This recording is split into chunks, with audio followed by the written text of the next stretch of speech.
Hey everyone, in this video I'll show you how to fix Replit login issues step by step. So if you can't sign into your account, your password isn't working, Google or GitHub login keeps failing, or Replit shows authentication errors, yeah. This guide will help you solve the most common login problems quickly. First, make sure your internet connection is stable and working properly. A weak or interrupted internet can sometimes prevent Replit from connecting to its login servers correctly. Next, double-check your email address and password before trying again. So even small typing mistakes, extra spaces, or incorrect capitalization can cause login failures. If you forgot your password, click the Forgot Password option and follow the instructions sent to your email account. Resetting the password often fixes sign-in issues within a few minutes.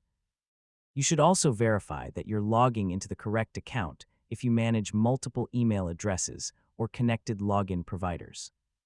If nothing works, contact Replit support directly and include screenshots, browser details, and any login error messages you receive. Support can often identify account-specific issues much faster, and that's basically how to fix Replit login issues from start to finish.